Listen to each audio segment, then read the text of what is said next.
It's a moment that has left the world of football in mourning. Jim Irsay, the larger-than-life owner of the Indianapolis Colts, has passed away at the age of 65. The news has shaken the NFL community and sent a wave of emotion through the city of Indianapolis and far beyond. Irsay was never just an owner. He was the heart of a franchise, a man whose personal and professional lives were as complex as they were unforgettable. In a sport dominated by stoic billionaires and corporate silence, Jim Irsay stood out. He was passionate, outspoken, vulnerable, and, above all else, real. Today, we remember the man behind the Colts horseshoe and reflect on the legacy he leaves behind. Born on June 13, 1959, Jim Irsay was the son of Robert Irsay, a controversial businessman who once famously relocated the Colts from Baltimore to Indianapolis under the cover of night in 1984. From an early age, Jim was immersed in football and business, shadowing his father and learning the inner workings of the team. But it wasn't just nepotism that paved Jim's way. After his father suffered a stroke in the mid-1990s, Jim stepped in and assumed full control of the Colts in 1997, becoming one of the youngest owners in NFL history. It was a transition that came with pressure, scrutiny, and enormous expectations. Yet, Jim Irsay rose to the occasion with a fire that would ultimately transform the Colts into one of the NFL's most admired franchises. Under Irsay's leadership, the Indianapolis Colts experienced a golden era. His boldest and arguably most brilliant decision came in 1998, when he approved the selection of quarterback Peyton Manning with the first overall draft pick. That single move changed the trajectory of the franchise forever. Together with Hall of Fame coach Tony Dungy, Irsay helped cultivate a culture of excellence, professionalism, and integrity. The result? Over a decade of dominance, multiple playoff appearances, and a crowning achievement, the 2006 Super Bowl victory over the Chicago Bears. As confetti rained down at the end of Super Bowl 41, Jim stood at midfield with tears in his eyes. For him, it wasn't just about winning a championship.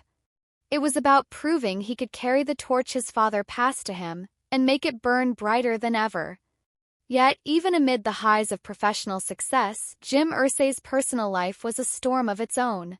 He battled substance abuse for years, a struggle that became tragically public in 2014 when he was arrested for driving under the influence. The mugshot made national headlines, and the league suspended him for 6 games. But what followed was one of the most revealing and courageous chapters of his life. Irsay didn't hide from his failures. He confronted them. He entered rehab, publicly acknowledged his addiction, and used his platform to advocate for mental health awareness and addiction recovery. He donated millions to support addiction treatment programs, launched awareness campaigns, and spoke openly about his own journey. In a league where silence and image often take priority, Jim Irsay broke the mold. He embraced his scars and showed the world that vulnerability is not weakness, it's humanity. Beyond football and his personal battles, Irsay's life was defined by a deep love of music, art, and philanthropy. He amassed one of the most impressive collections of historic music memorabilia in the world, including guitars once owned by Prince, Jerry Garcia, and Kurt Cobain, as well as original lyrics written by Bob Dylan and the Beatles. But Irsay didn't keep these treasures locked away. Instead, he shared them with the world, organizing public exhibitions and free tours of his collection across the country. In doing so, he blended culture, creativity, and community in a way few team owners ever have. His generosity extended far beyond football, touching veterans, struggling families, the homeless, and anyone in need.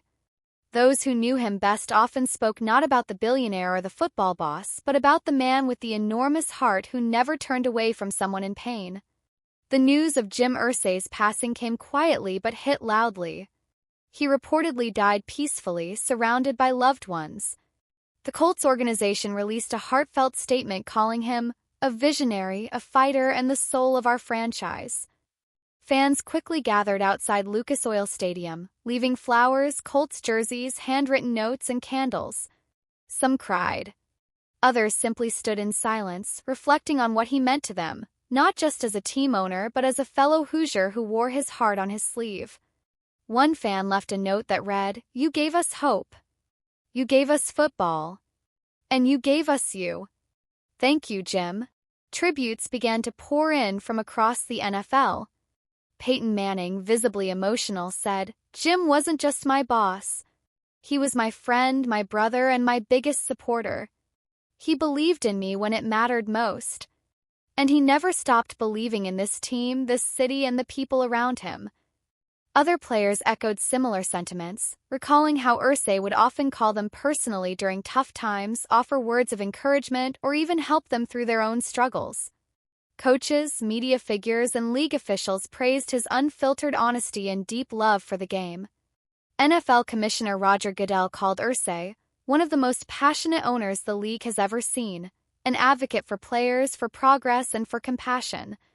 What made Jim Irsay unique wasn't perfection, it was authenticity. He made mistakes, yes, but he never pretended to be anything other than who he was, a man who inherited greatness, who battled his demons in public, and who never stopped fighting for his team and community. His legacy is a tapestry of glory and grit, of victory and vulnerability. And in many ways, that's what makes it so powerful. He reminded us that even in the upper echelons of power, you can still be human, flawed, and full of heart. As the NFL prepares for a new season, it does so with one of its brightest lights now gone. The horseshoe will still shine in Indianapolis, but it will shine a little differently,